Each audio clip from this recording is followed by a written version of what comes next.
치우침 없는 공정한 뉴스를 전합니다. 강지원의 뉴스 정면 승부. 네, 오늘 하루 대한민국에서는 어떤 일들이 있었을까요? 오늘 있었던 주요 뉴스들을 종합해드리는 강지원의 뉴스 정면 승부 7시 뉴스 포인트입니다. 우리 집 통신 대표 번호 101. TV지를 101로, 인터넷을 101로, 홈보이도 101로, 모두 가입해. CCTV만 봐도 101로, 다 함께 101. 우리 집 통신은 101로, 모두 다 해결해요. LG U+. 얇아지고 빠지고 가르마가 넓어지는 여성 탈모. 여성 전용 탈모 치료제 엘크라넬로 해결하세요. 엘크라넬의 알파트라디올 성분이 여성 탈모의 주 원인의 생성을 억제해 풍성하고 건강하게 끈적임 없이 하루 한 번. 여성 탈모 치료엔 엘크라넬 약국에 있습니다. 오늘의 주요 뉴스를 꽉 채웠습니다. 강지원의 뉴스 정면 승부 뉴스 포인트. 네, 먼저 정치권 등 우리 사회에 있었던 일들부터 살펴보겠습니다. 친절한 숙현 씨의 까칠한 뉴스 시사 컬럼니스트 이숙현 씨 나오셨습니다. 안녕하셨습니까? 네, 안녕하세요. 오늘 첫 번째 소식은 어떤 겁니까? 보건복지부에서 지역가입자 건강보험료 좀 덜어주겠다고 했다는 거 이겁니까? 네, 그렇습니다. 정부가 건강보험 부가체계 개편 작업을 갑자기 중단하다고 밝힌 이후에 이 비난 여론이 들끓고 있는데요.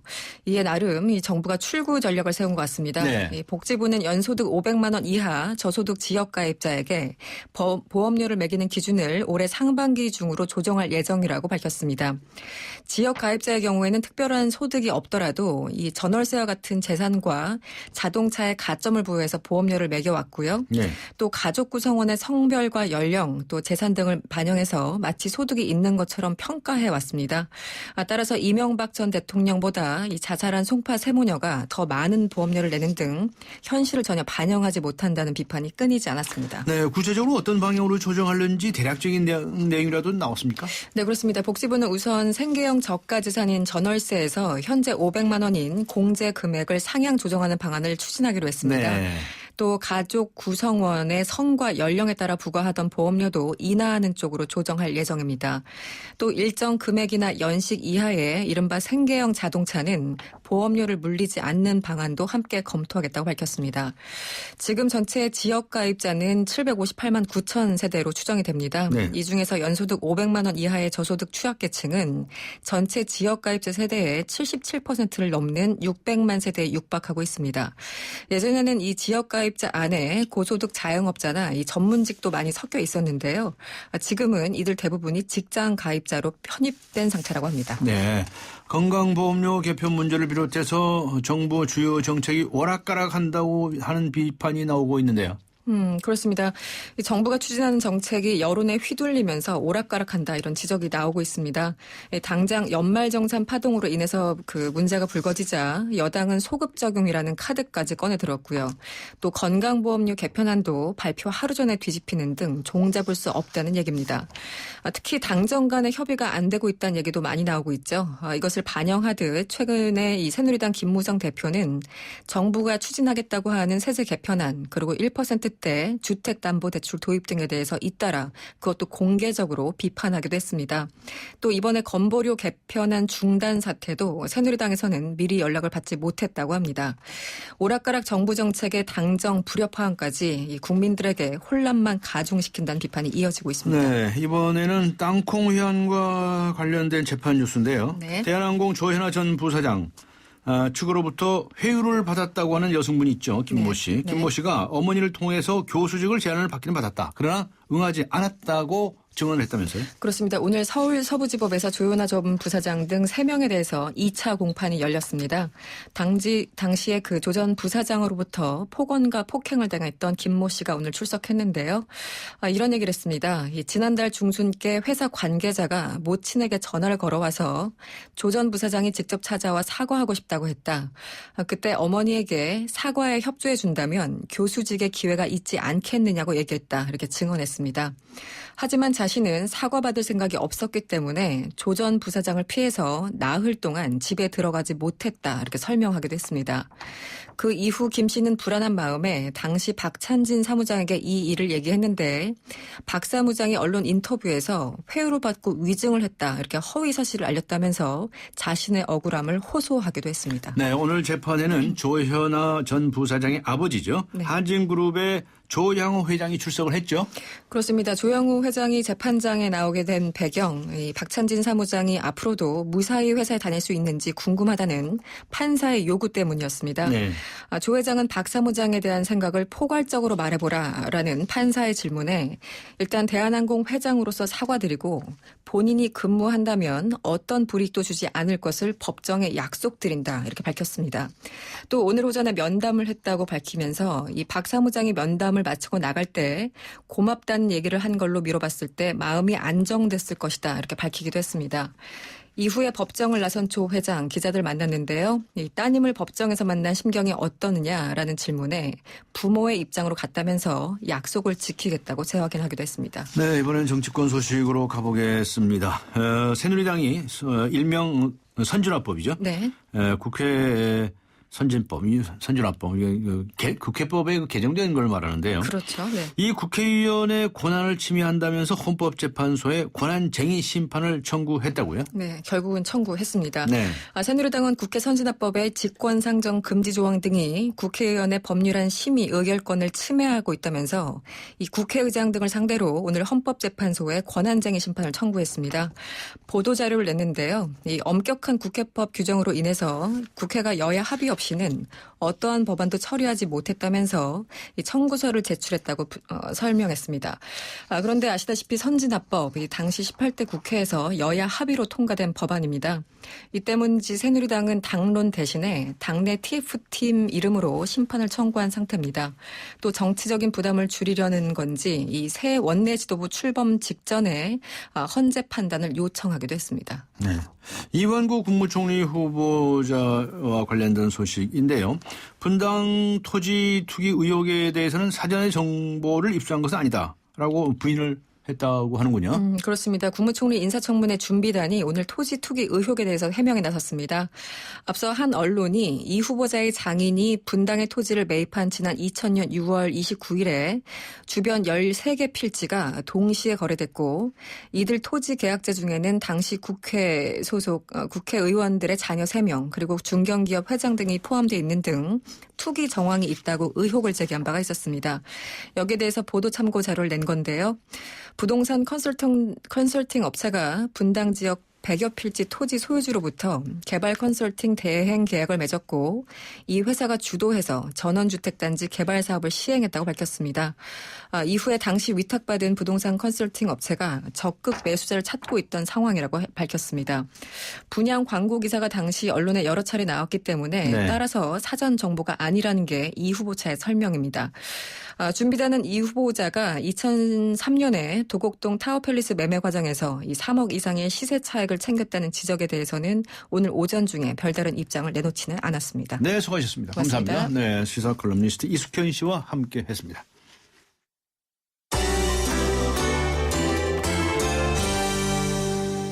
이번에는 경제 소식입니다. 경제 포인트. 한국일보의 고은경 기자 연결합니다. 안녕하세요. 네, 안녕하세요. 우리나라 기업들의 체감 경기가 여전히 나쁜 것으로 나왔다고 하는데요. 무슨 내용입니까? 예, 한국은행이 오늘 2015년 1월 기업 경기 실사 지수 BSI를 발표했습니다. 이 제조업의 1월 업황 BSI는 73으로요. 전월과 같은 수준을 유지한 것으로 나왔습니다. 이 제조업 업황 BSI는 세월호 참사 여파가 퍼진 지난해 5월 79로 떨어진 다음에 9개월째 70선에 머물고 있는데요. 이 BSI라는 거는 기업이 느끼는 경기 상황을 지수화한 겁니다. 그래서 지수가 기준치인 100보다 낮으면 경기를 나쁘게 보는 기업이 좋게 보는 기업보다 많다는 의미입니다. 네. 대기업과 수출 기업이 느끼는 체감 경기가 상대적으로 더 나빴고요. 네. 문제는 이 기업들이 2월에 경기가 더욱 악화될 것으로 내다봤다는 겁니다. 2월 업황 전망 BSI는 전월 대비 4포인트 하락한 73을 기록했는데요. 예. 이는 2013년 8월 73 이래 17개월 만에 가장 낮은 수치입니다. 네. 한국은행에 따르면 그 새해 들어서 세계 각국의 상반된 통화 정책과 중국의 성장세 둔화, 또 유럽 지역의 경기 부진, 러시아의 지정학적 위기 등 대외 불확실성이 높아지면서 그 수출업종 중심으로 업황과 전망이 모두 나빠졌다는 설명입니다. 앞서서 전국 경제인 연합회도 매출액 기준 600대 기업을 대상으로 그 1월 BSI를 조사했는데요. 94.0으로 10개월 연속 기준선인 100을 밑돌았습니다. 역시 대기업들의 그 얼어붙은 체감 경기도 1년 가까이 녹지 않고 있다는 것을 의미하고 있습니다. 네, 대기업들의 체감 경기가 아주 낮네요. 네. 한국은행이 경기 침체 속 물가 하락이죠. 디플레이션 발생 가능성이 낮다는 내용의 인플레이션 보고서를 발표했는데 어떤 내용입니까? 예, 앞서서 국제 연구기관인 한국개발연구원 KDI가요. 그 작년 11월에 한국 경제가 1990년대 그 디플레이션에 빠지기 직전에 일본과 닮은 꼴이다라는 내용의 보고서를 발표해서 이 디플레이션 논쟁에 불을 붙였습니다. 네. 일본 경제가 그 거품 경제가 붕괴되면서 장기 침체에 빠져드는 동안에 그 통화 당국이 물가를 적정 수준으로 끌어올리는 데 소홀했다고 지적하면서 사실상 한은이 추가 금리 인하를 해야 된다고 압박한 건데요. 이 한은은 오늘 이 공식적인 보고서를 통해서 디플레 논란을 근거 없이 확산하면 경제 심리가 위축될 수 있다고 밝혔습니다. 이 KDI의 디플레 진입 우려에 대해서 본격적으로 반박하는 성격이 강한데요. 네. 그 일본 유로존의 디플레 사례에서 나타난 극심한 수요 부진이 예견되지 않고 또 부동산 가격이 불안정해질 가능성이 낮다고 봤습니다. 또 제주 공동화 문제도 주요국보다 심각하지 않은 것으로 판단했는데요. 네. 이 앞서 이주열 총재도 그 금리 동결 결정 이후 열린 기자간담회에서 3%대 성장률과 1에서 2%대 물가 상승률을 디플레라고 할 수 없을 것이다라고 했고 오늘은 아예 그 공식적인 문서를 통해서 단기적 물가 움직임에 과민하게 반응하기보다는 일본식 장기 불안에 빠지지 않도록 우리 경제의 구조적 취약성을 개선하는 게 중요하다 이렇게 강조를 했습니다. 네, 디플레이션 발생 가능성은 낮다 이런 주장이군요. 네. 자, 올해 설이 이제 20일 정도밖에 안 남았습니다. 올해는 어떤 설 선물들이 나오고 있나요? 그리고 또 주요 선물들의 가격은 어떻습니까? 예, 그 설을 앞두고서 각 유통업체들이 설 선물 판매에 본격적으로 돌입했습니다. 네. 예, 올해 설 선물의 특징이라고 하면요, 그 1, 2인용 가구가 늘면서 소형용 제품들이 많이 나오고 있다는 겁니다. 그 백화점 대형마트를 막론하고 선물을 받는 사람도 먹기 편하고 또 용량이 많아서 남기는 게 아니라 그 한 번에 맛있게 먹을 수 있는 소용량으로 조절을 해서 또 가격도 그만큼 부담이 낮게 나오는 선물 세트들이 나오고 있습니다. 네. 굴비의 경우에는 2마리씩 포장을 해놓은다든지 예, 참치캔도 소용량 제품으로 나오고 있고요. 예, 과일도 4개만 들어있는 선물 세트도 있습니다. 네. 또 빵, 쿠키, 마카롱과 같은 그 달콤한 디저트 선물 세트도 요새 많이 나오고 있는데요. 예전 같으면은 이런 걸 선물하나 싶으실 텐데 지난 명절 때부터 인기가 있어서 조금씩 내놨는데 아, 그래요? 예, 반응이 좋다 보니까 이번에는 물량을 더 늘렸습니다. 그래서 2, 3만 원대의 유명 빵집 디저트 선물 세트가 물량이 더 늘어나고 있고요. 예, 역시나 전통적인 선물 그 삼총사는 한우, 굴비, 과일입니다. 예, 이 가격이 엇갈리고 있는데요. 굴비는 참조기 여행량이 감소하면서 작년 설보다 30%가량 가격이 오른 상태고요. 반면에 과일은 과수 피해가 적고 또 작년 이른 추석으로 상품 저장량이 많아서 가격은 20% 하락한 상황입니다. 네. 한우는 가격이 10%가량 오르고 있는데요. 2012년에 그 한우 수급 조절 일환으로 암소 감축 사업을 했는데 그때 이 송아지 생산량이 줄어들면서 그 줄어든 송아지가 그 작년의 한우 가격부터 영향을 미치고 있다고 합니다. 네, 수고하셨습니다. 감사합니다. 네, 감사합니다. 네, 한국일보의 고은경 기자였습니다.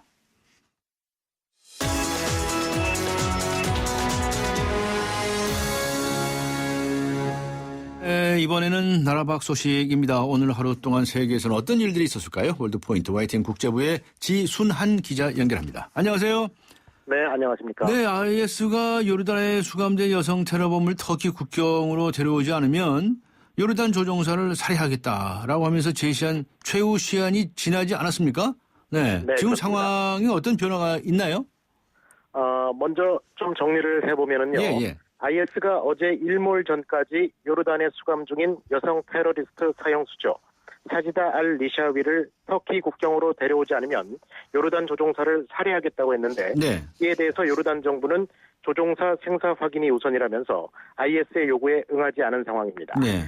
IS의 반응이 초미의 관심사였는데 아직 침묵을 지키고 있습니다.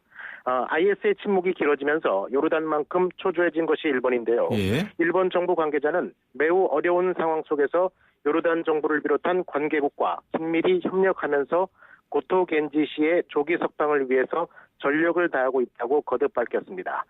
일본 정부의 대변인이죠. 스가 관방장관은 예. 오늘 오후 정례회견에서 요르단 정부와의 인질 석방 조정 상황에 진전이 있느냐는 질문에 사안의 성격상 이야기할 수는 없지만 일본과 요르단 간에는 아주 긴밀한 연락을 취하면서 신뢰에 입각한 협력이 이루어지고 있다고 강조했습니다. 인질 맞교환과 관련해서 온갖 설과 추측성 보도가 난무하고 있는 가운데 인질 살해를 경고했던 IS는 정작 침묵으로 일관하고 있는 상황입니다. 네. 자, 미국 쪽으로 가보겠는데요. 헨리 키신저 전 미국 국무장관이 전쟁 범죄자로 몰리는 봉변을 당했다는 소식인데 무슨 내용입니까? 네, 헨리 키신저 전 미국 국무장관이 현지 시간 29일 오전 미 상원 군사위원회 청문회장에 입장하자 사태가 벌어졌는데요. 네. 반전단체죠. 코드 핑크 소속 회원들이 키신저는 전범이라고 적힌 플래카드를 들고 시위를 벌인 겁니다. 네. 시위대는 키신저 전 장관이 베트남 전쟁과 캄보디아 폭격 등에 책임이 있다고 주장하면서 키신저를 전쟁 범죄 혐의로 체포하라고 소리쳤습니다. 소동이 일어나자 존 맥케인 상원 군사위원장이 의회 경비들에게 시위대를 내보내라고 지시했는데요. 이 과정에서 존 맥케인 위원장이 시위대에게 low life scum이라고 막말을 했는데 우리말로 몹쓸 인간 쓰레기 정도로 번역이 되는 막말로 예. 아무리 화가 나더라도 상원 군사위원장 정도 되는 인사가 청문회에서 할 말은 아니어서 큰 논란이 벌어졌습니다. 네, 막말 수준이네요. 네. 사우디아라비아에서 진보적인 블로거에게 태형 1000대를 선고를 했다는군요. 네. 네. 그래서 인권단체들이 비난하고 있다고요? 네, 그렇습니다. 지난 2012년 라이프 바다위는 자신의 블로그를 통해서 사우디의 정치와 사회, 종교를 비판하다 체포돼서 징역 10년형과 벌금 26만 달러 그리고 피형 1000대를 선고받았는데요. 지난 9일 제다이 한 사원 앞에서 시민들이 지켜보는 가운데 첫 회분으로 태형 50대를 맞은 뒤 상처가 아물지 않아서 두 번째 태형은 3주째 연기된 상태입니다. 네. 바다위의 부인인 엔샤프 하이다르는 캐나다 오타와 국회의사당에서 기자회견을 열고 1차로 태형 50대를 맞은 남편의 건강이 급속도로 악화되고 있다면서 인간이 매주 50대씩 20주에 걸쳐 피형 1000대를 맞는 것은 불가능하다고 하소연했습니다. 기자회견장에는 인권운동가 수백 명도 자리를 함께 했는데 바다위의 석방을 촉구했고요. 유럽 주요 도시에서도 사우디의 인권 탄압을 비난하고 바다위의 석방을 요구하는 시위가 이어지고 있습니다. 지난 21일에는 미국의 국제종교자유위원회 회원 7명이 사우디 정부에 공개 서한을 보내서 바다위 대신 자신들이 100대씩 맞겠다고 제안하기도 했습니다. 네, 사우디아라비아에는 아직도 태형이 남아 있군요. 네. 네. 네덜란드의 공영방송사에 느닷없이 무장 괴한이 들이닥쳐서 한때 방송이 중단됐다고 하는데 무슨 이야기입니까? 네, 좀 황당한 얘기인데요. 예. 권총을 든 남성이 침입한 곳은 공영 NOS라는 방송사였고요. 예. 스튜디오까지 들어가는데 성공한 이 남성은 직원에게 자신이 생방송에서 말하는 동안 가만히만 있으면 아무 일도 일어나지 않을 거라고 안심시켰다고 합니다. 네. 그러면서 마이크가 정상 작동하는지부터 꼼꼼하게 챙겼는데 그런 의심이 많은 성격 때문에 사단이 나고 말았는데요. 네. 직원이 방송되고 있다고 누누이 강조해도 의심을 풀지 않고 스스로 방송을 꼼꼼히 준비하는 사이에 들이닥친 경찰에게 붙잡히고 만 겁니다. 네덜란드에서 가장 인기 있는 저녁 뉴스 시간을 골라서 스튜디오까지 진입하는 데는 성공했지만 의심 많은 성격에 발목이 잡히고 말았습니다. 그렇군요. 네, 고맙습니다. 수고하셨습니다. 네, 감사합니다. 지금까지 YTN 국제부의 지순한 기자였습니다.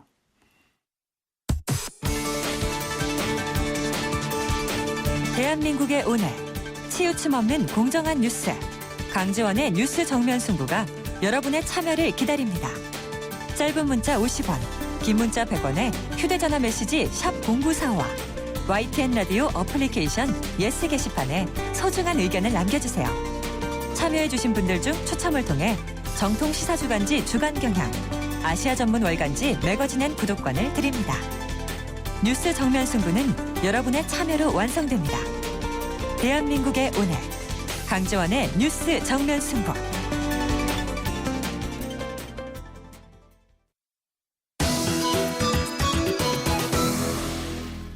(2018학년도부터) 대학 수학능력시험 영어 과목이 절대평가로 전환된다고 합니다. 일각에서는 수학도 절대평가로 전환해야 한다는 목소리가 나오고 있는데요. 수능 절대평가 전환이 수능 판도와 사교육 시장에 어떤 영향을 미칠까요? 오늘 정면 인터뷰 교육평론가 연결해서 자세한 내용 알아보도록 하겠습니다. 안녕하세요. 예, 안녕하세요. 네, 오랜만입니다. 예. 자, 수능 영어를 절대평가로 전환한다고 하지 않습니까? 예. 네. 이 방향이 맞다고 생각하십니까? 평가는 원래 절대평가하는 게 맞는 거고요. 예.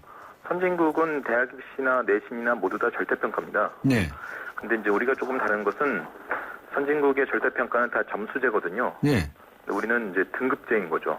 네. 그래서, 이 교육의 원리에 비춰봤을 때 절대평가가 맞는 부분도 있지만 우리나라에서는 이제 거기다 더해서 사교육을 좀 줄이고 학생 부담감을 줄이기 위해서 절대평가를 등급제로 도입을 하려고 하는 겁니다. 네. 그 등급제를 도입하는 것으로 바꾼다고요?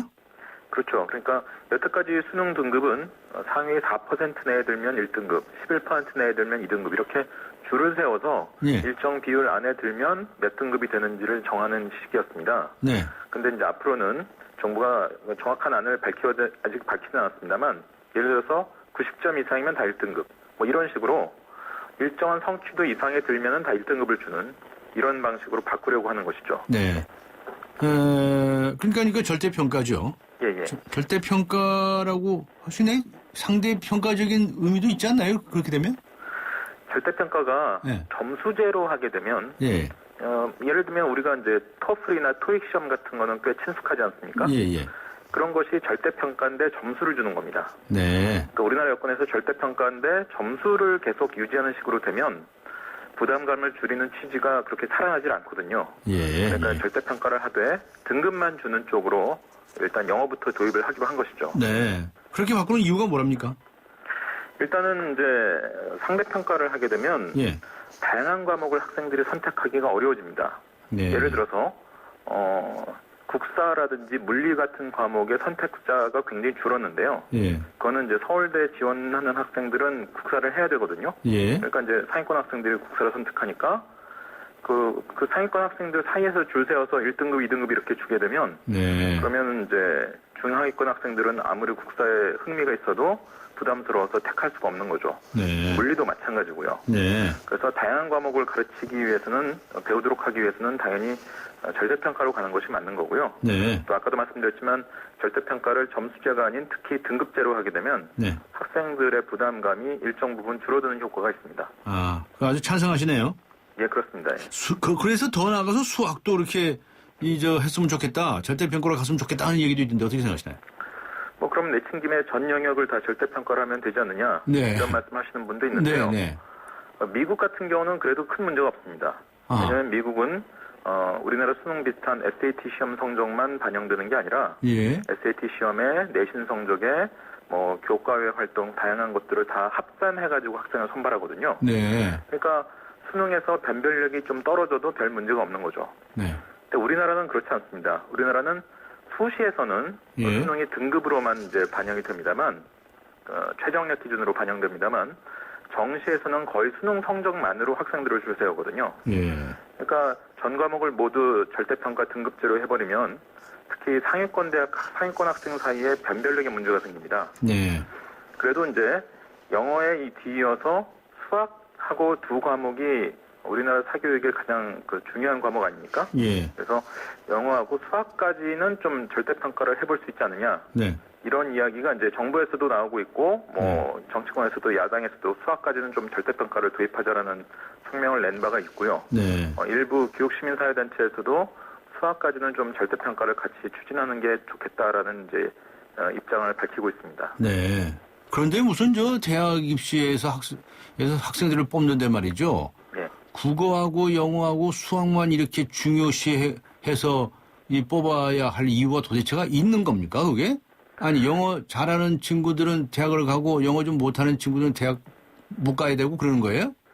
그러니까 우리나라는 이제 거의 대부분의 4년제한 대학 학과가 예. 국영수가 모두 필수인 것처럼 그렇게 되어 있는데요. 그러니까 그게 왜 필수가 되는 겁니까 도대체? 이게 이제 우리나라 교육과정과 입시의 오랜 관습인데요. 아하.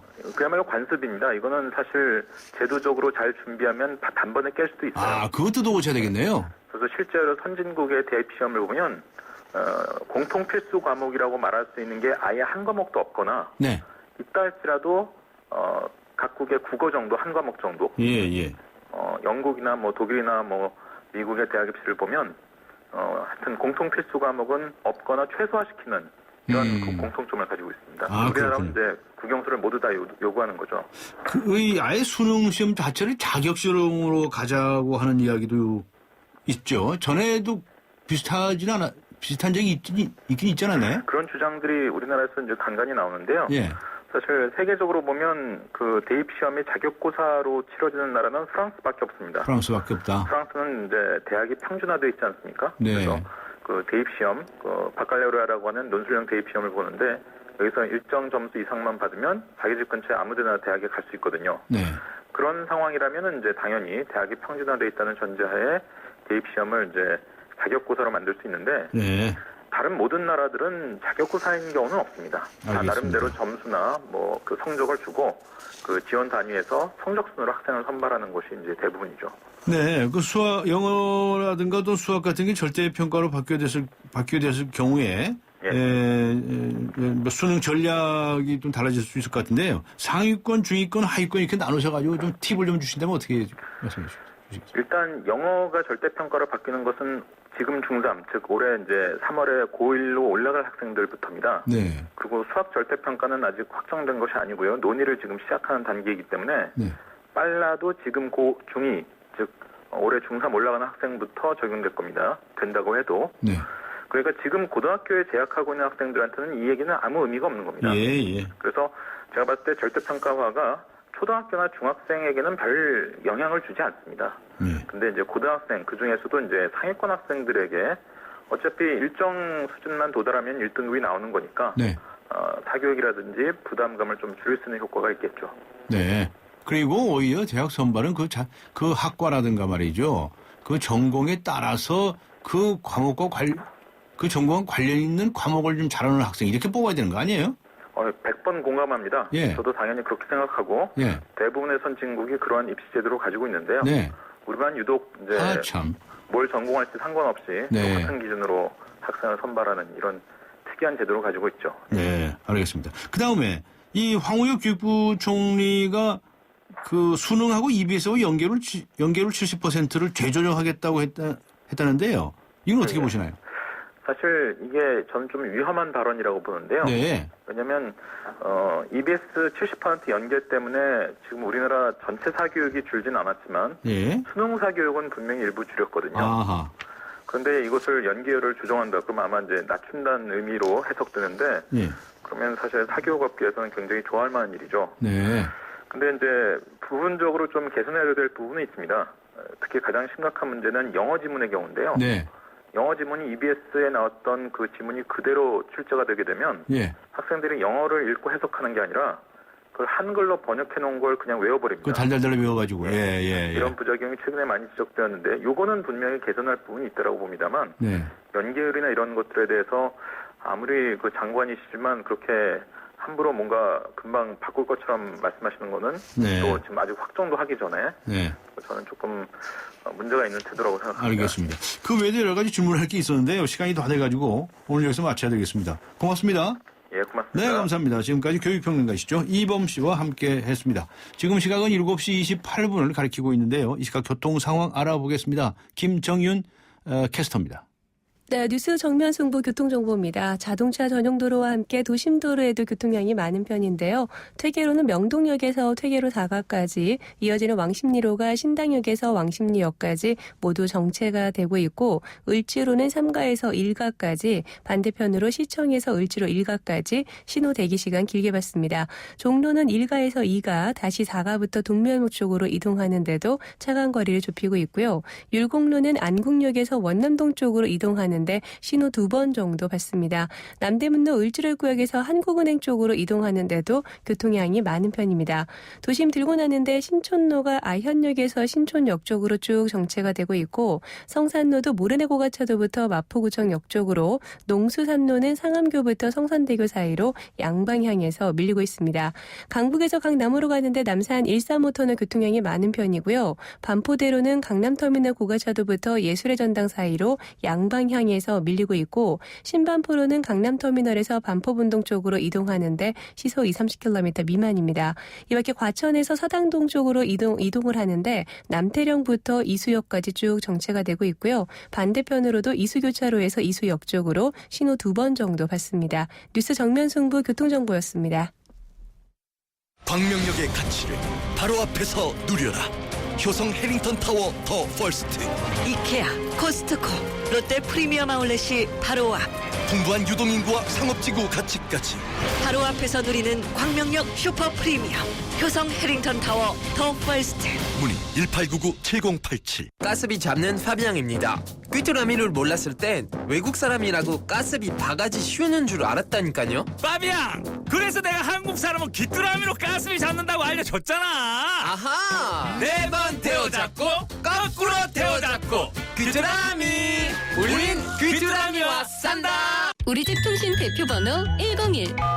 TV지를 101로 인터넷을 101로 홍보이도 101로 모두 가입해 CCTV 맘카도 101로 함께 101. 우리 집 통신은 101로 모두 다 해결해요. LG U+. 네, 방금 들어온 속보 전해드리겠습니다. 정옥근 전 해군 참모총장과 STX의 유착 의혹을 수사하고 있는 정부합동수사단이 정 전 총장에 대한 구속영장을 청구했습니다. 정 전 총장은 해군 참모총장으로 재직하던 지난 2008년 아들이 운영하던 요트 회사를 통해서 STX 측에게서 7억 7천만 원을 받은 혐의를 받고 있습니다. 네, 오늘의 금요 시사 퀴즈 한 번 더 소개해 드리겠습니다. 우리나라 축구 대표팀 감독이 누구냐라고 하는 퀴즈인데요. 1번 슈틸리케, 2번 브리나케, 3번 고로케, 4번 히딩크. 이 넷 중에 한 가지의 답을 골라주시기 바랍니다. 휴대전화 우물정 0945, 우물정 0945번으로 의견 정답 보내주시기 바랍니다. 추첨을 통해서 최정원, 려욱 등 화려한 캐스팅 그리고 화려한 캐스팅의 뮤지컬 아가사 5분께 초대권 보내드리도록 하겠습니다. 오늘 2월 14일 토요일 오후 3시 공연입니다. 잠시 후 뵙겠습니다. 서양 고전음악을 완성시킨 천재 작곡가 악성 베토벤. 그의 음악적 잠재력을 일깨워준 사람은 스승인 크리스티안 네페 선생님이었습니다. 네페 선생님은 지루한 이론과 반복적인 연습을 강요하지 않았습니다. 이탈리아와 프랑스, 독일의 유명한 오페라를 감상할 기회를 마련했고 어린 베토벤이 음악에 대해 더 깊이 느끼고 생각할 수 있도록 이끌었습니다. 가르치는 것이 아니라 깨우치는 교육, 아이들의 잠재력을 활짝 꽃피우는 우리 교육의 희망입니다. 이 캠페인은 I am the key, 눈높이 대교와 함께합니다. 강지원의 뉴스 정면 승부. 네, 오늘의 금요 시사 퀴즈 마지막으로 한 번 더 소개해드립니다. 우리나라 축구 대표팀을 2015 아시안컵 결승으로 이끈 감독, 늪축구, 실학축구를 구사하는 독일 출신의 우리나라 축구 대표팀 감독 이름은 무엇일까요? 하는 퀴즈입니다. 1번 슈틸리케, 2번 브리나케, 3번 코로케, 4번 히딩크. 이 넷 중에서 답을 골라주시기 바랍니다. 휴대전화 우물정 0945번으로 보내주시고요. 추첨을 통해서 5분께 뮤지컬 아가사 초대권 선물로 보내드리겠습니다. 오는 2월 14일 토요일 오후 3시 공연이고요. 그리고 2분께는 정통시사주간지 주간경향 그리고 아시아지역 전문 올간지이죠. 매거진 N 구독권 보내드리겠습니다. 강전의 뉴스 정면승부 4부 들어갑니다. 우리 집 통신 대표 번호 101. TV지를 101로 인터넷을 101로 홍보이도 101로 모두 가입해 CCTV 맘카도 101로 함께 101. 우리 집 통신은 101로 모두 다 해결해요. LG U+.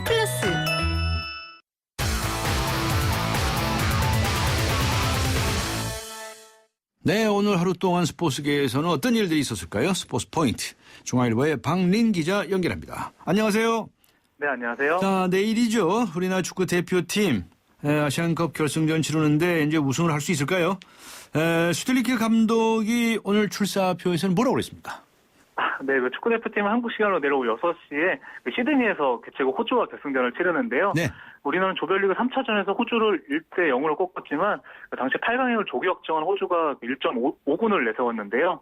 그래서 슈틸리케 한국 감독은 오늘 공식 기자회견에서 우리는 조별리그와 전혀 다른 호주를 만날 것이고 관중이 꽉 찰 것이라면서 우리 팀은 젊고 경험이 부족한 선수가 많은 만큼 네. 얼마나 침착하게 경기할지가 승리의 관건이라고 출사표를 밝혔습니다. 침착하게. 한편, 네.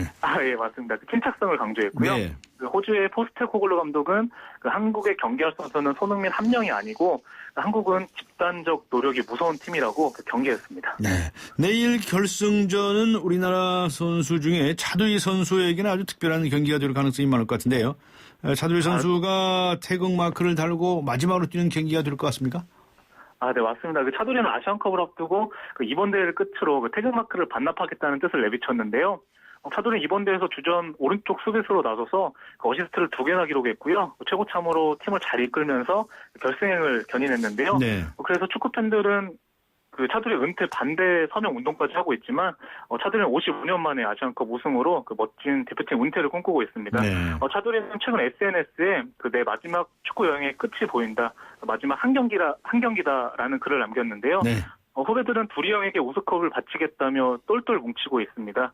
슈틸리케 감독은 내일 그 선발 명단에 깜짝 변화를 줄 수도 있는데요. 네. 그래도 차두리는 그 선발 출전이 유력한 것으로 알려졌습니다. 차미네이트라는 별명도 가지고 있죠. 네. 네, 맞습니다. 차두리 선수의 마지막 실주를 기대합니다. 골프 소식으로 가보죠. 장하나 선수가 올해 미국 여자 프로 골프에 데뷔를 했는데 개막전부터 아주 돌풍을 일으키고 있군요.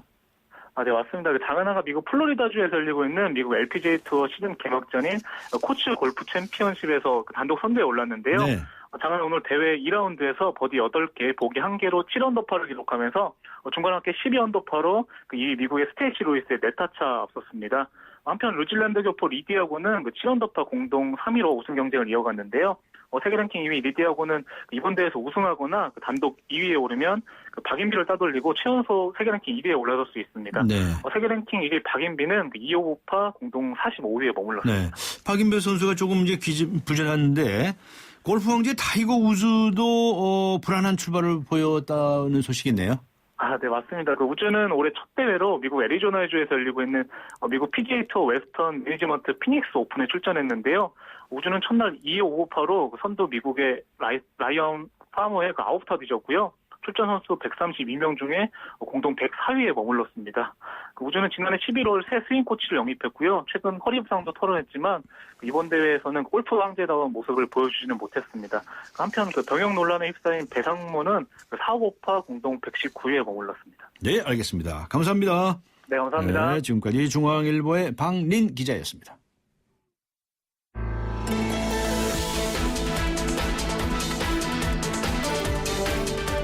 세상을 바꾸는 정면 승부.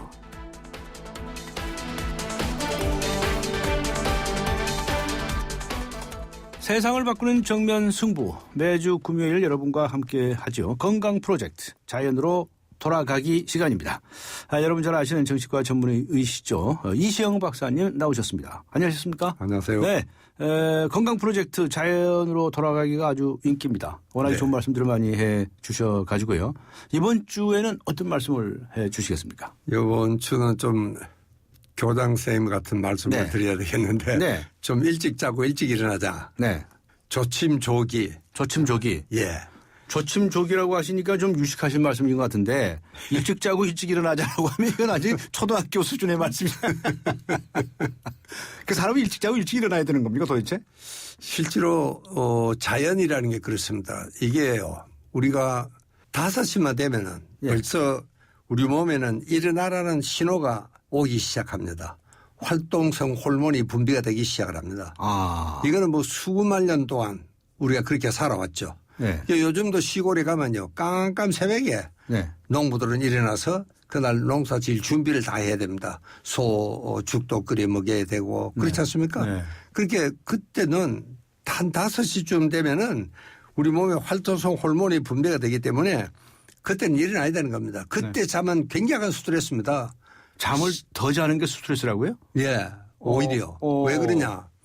이게 이제 5시 되면은 이제 활동성 호르몬이 분비가 되는데 그때도 억지로 잔다는 것은 이게 스트레스예요. 그러니까 실제로 이제 짧게 자는 사람 뭐 또 오래 자는 사람이 있긴 합니다만은 대개 이제 6시간 알로 자는 사람을 숏 슬리퍼, 짧게 자는 사람. 6시간. 예, 9시간 더 자는 사람을 우리 롱 슬리퍼, 장시간 수면자를 그러는데 여기에 대한 뭐 조사가 굉장히 많이 나와 있습니다. 미국의 하먼드 박사의 연구가 아주 유명한데 실제로 9시간 이상 자는 사람은요.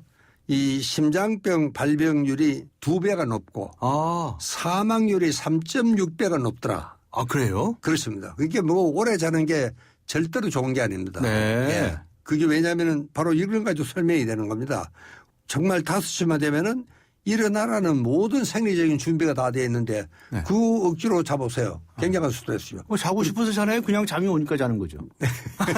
그것도 이제 습관이죠. 습관으로. 예. 실제로 5시 이후에 수면은 보면요. 굉장히 수면이 얕습니다. 깊은 수면이 아니고 낮은 수면. 불량한 수면입니다. 그게 몸부림도 많이 치고 꿈도 꾸고 뭐 그러잖아요. 그리고 밖에 뭐 이렇게 떨그럭거리는 소리 다 들어가면서 그러고도 미련 스럽게 자는 겁니다. 그게 습관이에요, 습관. 그럼 그럴 때 이제 툴툴 타고 일어서라. 그렇습니다. 그래서 우리가 새벽잠 2시간을 수면 전문가들은 장식용 수면이라 그럽니다. 그러니까 5시부터 7시까지 만약에 우리가 잔다. 그러면 그거는 이 여자들 목걸이처럼 있어도 그만 없어도 그만 그 장식용이다. 그래서 그건 떼버려 된다는 이야기입니다. 오히려. 예. 그래도 실제로 건강에는 아무런 지장이 없다. 이제 많은 수면 전문가들이 연구를 했는데 6시간만 자면 절대로 건강에 이상이 없다. 충분하다. 그래도 좀 아쉽다 싶으면 6시간 반만 자라. 30분 더 보태주는 예. 그 대신 이제 일찍 일어나야 됩니다. 그리고 일찍 자야 되고. 그렇게 일찍 일어나기 위해서는 일찍 잘 수밖에 없죠. 그렇죠. 일찍 일어나려면 일찍 자야지. 뭐 늦게 자고서 일찍 일어나는 건 또 오히려 부담이 되겠죠. 그렇게 우리가 그 시간에 자면요. 이 밤 10시부터 새벽 2시 사이에 우리가 이 소위 호르몬이 아주 중요한 성장 호르몬이라고 분비가 되는데 이것은 어린아이들 성장하는 데 필요하기 때문에 의사들이 그렇게 이름을 붙였지만 성장 호르몬. 그러나 어른이 되어서도 이 호르몬은 굉장히 중요한 역할을 합니다. 그러니까 10시부터 새벽 2시 사이에 자면 그때 1시간의 수면은 새벽잠 3시간이 해당이 됩니다. 그렇게 우리가 초저녁잠이 제일 깊잖아요. 그러니까 잠을 좀 일찍 자라. 그게 정말 의무적인 수면이라고 그럽니다. 초저녁잠 일찍 자는 것을요. 그리고 그때 자야지 우리가 이 대사도 활발해지고 모든 것이 그때 자야지 사람이 이게 날씬해지고 건강 장수하고 그렇습니다. 아이들이 자랄 때 이때 보면 서서 활동할 때가 아니라 밤에 잠잘 때 큰다고 그러잖아요. 그렇습니다. 그게 잘 잔 아이가 잘 큰다. 또 미인은 잠을 잘 잔다. 그런데 실제로 그때 자면은 피부 대사가 굉장히 활발해지고 피부에 윤기가 돌아갑니다. 그 피부까지는 이해가 되는데요. 그렇게 잠을 잘 자면 날씬해진다고요? 진짜요? 그렇습니다. 왜냐하면 그 시간에 자면은 이 성장 호르몬은요. 지방을 분해하는 강력한 효소가 있습니다. 작용이 있습니다. 지방을 분해해야지 지방이 잘 타잖아요. 그러니까 실제로 우리가 잠을 잘 깊이 잘 자면은 한 70kg 남자들은 자기 전과 자고 나서 바로 체중을 재보면 한 1kg쯤 줄어 있습니다.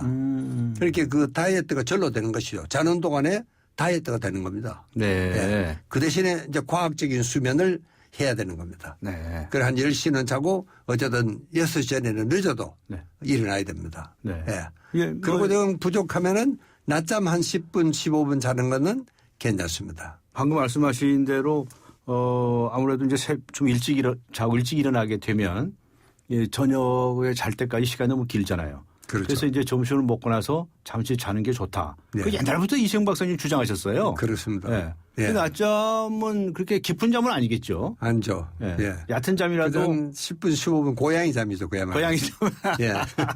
그게 그렇게 좋습니까? 사실은 그렇게 자면은요.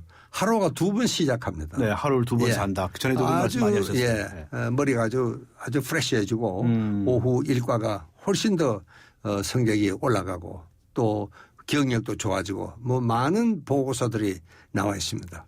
실제로 불면증의 낮잠 요법이라는 것이 있습니다. 네. 불면증 환자들한테. 네. 근데 많은 수면 전문가들도 가끔 보면은 불면증에 낮잠 자지 마라. 낮잠 자면 밤에 잠이 안 온다. 그렇죠, 그렇죠. 밤에 깊은 잠을 자기 위해서 낮잠 자지 마라 그런 얘기 많이 그렇지가 들었거든요. 않습니다. 왜냐하면은 아하. 이게 불면증의 원인은 여러 가지가 있습니다만은 제일 많은 원인이 뭐냐면은 이게 애기 불안입니다. 어찌나 또 잠이 안 오면 어떡하지? 자꾸 그 걱정을 하는 겁니다. 잠이 안 와서 몇 번 혼이 난 사람들이야 당연히 할 수 있는 걱정이죠. 잠이 안 오면 어떡하지? 자꾸 이제 걱정을 하는 겁니다. 불안감이. 그게 이제 교감신경이 흥분이 되니까 잠이 올 수가 없죠. 그런데 낮잠을 잘 오면 안심이 됩니다. 어쩌나 좀 못 자도 내가 아까 낮잠 좀 자놨으니 괜찮겠지. 또 그리고 정 못 자면은 뭐 내일 또 낮잠으로 좀 때우지. 요렇게 안도감이 되는 겁니다. 안심이 되는 것이죠. 네. 그래서 그런 애기 불안 때문에 잠을 못 자는 사람에게는 저는 꼭 낮잠을 자도록 권합니다. 알겠습니다. 예. 네, 옛날부터도 얘기로는 이제 서산에 해가 뉘엿뉘엿 치면 자고. 네. 그리고 이제 아침에 태양이 떠오르면 일어나라는 거 아니겠습니까? 그게 자연이죠. 근데 도대체 에디슨이 누군지가 전기라는 걸 발명해가지고 말이죠. 예. 인간의 삶이 전반적으로 그렇습니다. 늦어져 버리죠. 뭐 불과 한 200년 에디슨의 전기 발명한 것부터 이게 이 문제가 생기기 시작을 했습니다. 네. 특히 그리고 우리 한국 사람들은 워낙 공격적이니까 우리 한국만큼 밤문화가 시끌벅적한 데가 없습니다. 예. 이게 무슨 라스베가스도 아니고 정말 이거는 걱정입니다. 네. 이 12시에 잠자리에 안 들어가 있는 사람이 한국 성인의 58%라 그럽니다. 네. 수면학교 조사에 의하면. 네. 그리고 반 이상이 12시 전에 아직 잠이 안 자는 겁니다. 네. 그렇게 내가 아까 일찍 자면 날씬해진다 그러지만 그거는 이제 아까 이야기했지 지방 분해가 잘 되지만 또 그다음에 또 한 가지는요. 늦게 자면 뭘 합니까? 맨입으로 늦게 자는 사람이 없습니다. 텔레비전 앞에 앉아서 주전부리를 하기나 예. 안 그러면 술집에 가서 술을 마시거나 네, 네. 안주 뭐 이런 걸 자꾸 먹으니까 그 자체가 비만이 오는 겁니다. 우리가 늦게 자고 잘 되는 사람이 없습니다. 우리가 이 그래요? 많은 사람들이 조사를 해봤지만 정말 맨주먹으로 100만 장자가 된 미국 사람들 조사를 해보니까요. 거의 100%가 100%가 얼리버드입니다. 일찍 일어나는 사람들이에요. 이렇게 얼리버드가 슈퍼버드가 된다. 나중에 정말 큰 새가 된다 이런 뜻이겠죠. 네. 그런데 중요한 이야기 같습니다. 간혹 이렇게 여러 사람들을 만나다 보면 그 예술가들, 어떤 뭐 성악가라든가 말이죠, 뭐 바이올리니스트 이런 분들은 굉장히 늦게 자고 늦게 일어나는 분들이 많더라고요. 많죠. 그게 이제 우뇌가 발달을 해서 그런 경향이 있다라고 이야기들을 하거든요. 저게 음악회 같은 거 저녁에 하지 않습니까? 그럼 어떻게 설명을 하시겠습니까? 근데 그 사람들은 이제 직업적으로 그렇습니다. 이 지금 방송국에 있는 사람이라든가 그 사람들 남들 정말 자는 시간에 공연해야 되고 저녁 시간에 모두 바쁜 사람들 아닙니까? 그렇죠. 그런 사람들 다. 그러니까 이제 자연스럽게 수면 패턴이 바뀌어지는 겁니다. 수면 패턴이요. 그러니까 그런 사람들도 정말 좀 일찍 좀 자는 버릇을 꼭 좀 들여야 됩니다. 많은 사람들이 이게 이제 무슨 이제 아주 깊은 무슨 작곡을 한다거나 깊이 사색을 해야 되는 이런 사람들은 밤중 되면 조용하니까 그래서 그 환경이 좋아서 자꾸 이제 잠이 늦어지는 경우도 있는데 꼭 그렇지는 않습니다. 낮에도 뭐 얼마든지 그런 정도의 사람이면 자기 방을 조용하게 만들 수가 있죠. 그렇게 밤늦게까지 일하고 하는 것은 또 그렇다고 하더라도 앞에 말씀하신 것처럼 이 대한민국의 밤문화 이게 정말 세계적입니다. 제가 그냥 청소년들에게 술, 담배 파나 안 파나 조사하러 다니느라고 말이죠. 오밤중에 온 서울 장안을 전국 방방곡곡을 다닌 적이 있거든요. 그렇습니다. 그렇게 많은 사람들이 술집에 앉아 있어요. 그러니까 이 커피숍도 아마 대한민국에 제일 많을 것 같습니다. 요즘 뒷골목에도 다 생기죠. 몰라요. 한 집 건너 하나씩. 그리고 이제 저녁에도 이제 커피를 마시는데 많은 사람들은 나는 뭐 밤중에 커피 마셔도 잠자는데 지장이 없다. 그 사람은 문제입니다. 왜냐하면은 커피는요 그날 하루 중에서 점심 먹고가 마지막 잔이라 해야 됩니다. 왜냐하면 커피 잔류 시간이 한 7, 8시간 돼요. 그렇습니까? 그렇기 때문에 커피는 각성제입니다. 이게 잠이 안 오는 게 정상이에요. 네. 근데 커피를 마시고도 잠이 잘 온다. 그러면 이 사람은 절대적으로 수면이 부족한 현상에 있는 환자입니다. 습관이 돼버리는. 쉽게 말하면 환자예요. 아, 네. 네. 수면 부족 환자예요. 네. 그게 자랑 삼아서 저녁에 커피를 겁벅벅 들어 마시는데 그건 절대로 잘못되어 있는 사람입니다. 네. 그건 절대로 그러시면 안 돼요. 좀 병적 현상이네요. 네. 그러니까 이 커피는 점심 먹고 한 잔 딱 마시는 게 끝이다. 그날 커피의 마지막 잔이에요. 네. 그렇군요. 특히나 학생들, 청소년들, 이 친구들 뭐 밤늦게까지 학원 다니고 무슨 과외하고 말이죠. 또 그것만 해야 됩니까? 또 그 게임도 해야 되고 뭐 컴퓨터도 해야 되고 말이죠. 이거 청소년들이 이래도 되겠습니까? 그건 절대로 잘못된 공부고요. 네. 실제로 보면 크게는 두 가지 이유가 있습니다. 제가 아까 성장 호르몬 이야기를 했는데 예. 이 성장 호르몬의 중요한 기능은 우리 학생들에게 특히 알려주고 싶은 것은 이것은 낮에 공부한 단기 기억을 장기 기억으로 저장이 돼야지 이게 내 실력이 되는 겁니다. 네. 그거 다 공부해가지고 다 잊어버리면 그 무슨 소용이 있습니까? 네. 그런데 그 장기 기억으로 저장하는데 절대적으로 필요한 게 성장 호르몬의 기능입니다. 네. 굉장히 중요한 기능이에요. 예. 그리고 그 시간에는 자야 되는 겁니다. 10시부터 새벽 2시 사이에는. 그다음에 또 한 가지는요. 밤에 하는 공부는요. 우리가 이제 급하면은 뭐 당일치기도 하잖아요. 예. 또 뭘 우리 강 변호사가 천재들은 좀 별 문제지만 예. 이 당일치기 되게 게으른 사람들이 보면 내일 시험이면 오늘 이제 다 한단 말이죠. 예. 그것도 공부 다 해놓고 자는 사람이 있고 네. 일단 자고 새벽에 일어나서 공부하는 사람이 있거든요. 예. 실제로 효율은 거의 한 3배 차이가 나와요. 3배씩이나. 아침에 일어나서 공부를 해야 됩니다. 그리고 그래야지 이제 효율이 맑아지고 정신도 맑아지고 약간의 그 시간 압박이 있어야지 이 머리가 빨리 돌아가고 네. 그다음에 한 가지 기억이라는 것은요. 이 한 시간만 시간이 지나면 지날수록 자꾸 없어집니다. 네. 어찌나 공부했던 기억은 오늘 아침쯤 되면 많이 잊어버리거든요. 그렇죠. 예. 그러나 금방 한 공부는 남아있잖아요. 네, 네. 그런 기억 곡선을 생각해서라도 새벽에 일어나서 공부를 해야 된다. 네. 이게 이제 우리 수험생들이 이걸 잘 모르더라고요. 그러니까 이제 저녁에 공부를 한 것이 나의 그 장기 기억으로 저장이 되려면 잠을 자야 한다. 잠을 자야 된다. 특히 10시부터 새벽 2시 그 사이에 잠을 자야 된다. 그렇습니다. 그때 성장 호르몬이 생기고 예. 그래야 내 것이 된다. 그렇습니다. 근데 예. 그때 잠을 많이 자지 않으면 장기 기억으로 저장될 기회를 놓친다. 없죠. 그렇죠. 그러니까 말짱 헛거죠. 네. 예. 그래서 저도 이제 완전히 당일치기 선수인데 급하게 당일치기 문제는 해결할 수 있을지 몰라요. 그런데 네. 정말 나의 이 소중한 기억으로 오래 남는 그런 계획이 되려고 한다면 푹 자고 잘 저장하는 것이 좋다. 그렇습니다.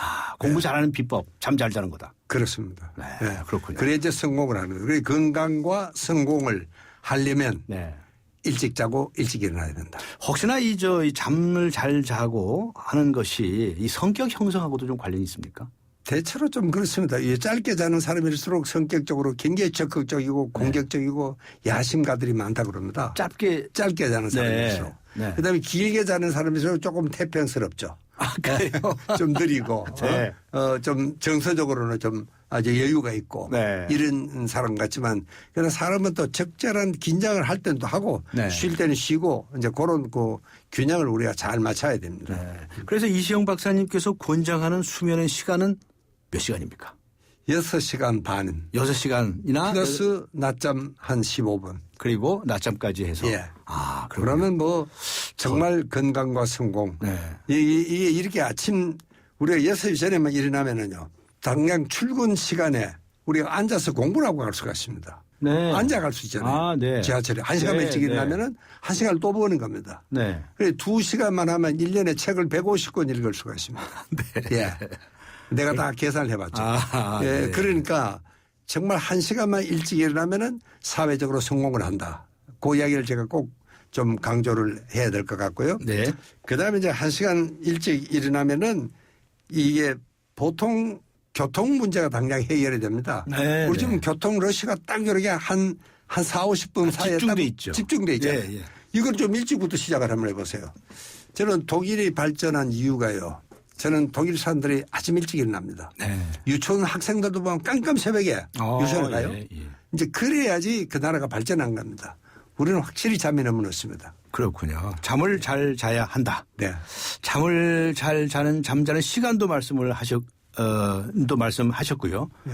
또 잠을 잔다고 해서 뭐 12시부터 1시부터 자기 시작해가지고 또 6시간 자는 건 또 의미가 다르겠죠? 네. 잠 자는 것 그 시점이 더 중요하다. 시점이 중요합니다. 초저녁 잠이 제일 깊은 잠이고 그래서 그것은 의무적인 초저녁이라고 하는 건 이제 10시부터 한 10시부터 네. 한 2시까지, 새벽 2시까지. 그건 초저녁이 아니고 그거는 네. 뭐. 그러니까 실제로 길게 자는 사람과 짧게 자는 사람의 수면 그 측정을 해보면은 이게 깊은 수면을 자는 시간은 똑같습니다. 네. 다만 이제 얕은 수면을 오래 자는 사람들은 많이 자고 있는 겁니다. 네, 이게 불량한 수면이에요. 그건 오히려 사람을 해롭게 만드는 겁니다. 알겠습니다. 잠을 잘 자야 되는군요. 특히 깊은 잠을 잘 자야 된다. 깊게 양질의 수면을 초저녁에 자자. 네, 알겠습니다. 오늘 말씀 감사합니다. 네, 수고하셨습니다. 지금까지 원로 정신과 전문의이시죠. 이시영 박사님과 함께한 건강 프로젝트 자연으로 돌아가기였습니다. 차 안에서 먹고 또 먹어도 사람들이 타고 또 타도 페브리즈 차량용이 있으니 냄새 걱정이 없어요. 상쾌한 드라이브 페브리즈 차량용과 함께 페브리즈 차량용. 네, 오늘의 금요시사 퀴즈 정답 발표할 시간입니다. 우리나라 축구 국가대표팀의 감독이 누구인가 하는 퀴즈였는데요. 정답은 1번 슈틸리케였습니다. 슈틸리케 감독이 내일도 잘해주기를 바라는 그런 많은 응원의 문자가 들어와 있습니다. 공연 선물을 받으실 분들은요, 제작진에서 개별적으로 연락을 드리도록 하겠고요. 그리고 두 분, 그러니까 주간 경향을 선물로 받으실 분은 2939번님, 그리고 매거진 N을 선물로 받으실 분은 9771번님이 되겠습니다. 네, 지금까지 프로듀서 신아람, 기술감독 신동현, 남윤민, 작가 이면 김민경, 그리고 진행의 강지원이었습니다. 1월 30일 금요일 강지원의 뉴스 정면 승부, 오늘 순서 여기서 모두 마칩니다. 청취해주신 여러분 대단히 감사합니다. 고맙습니다.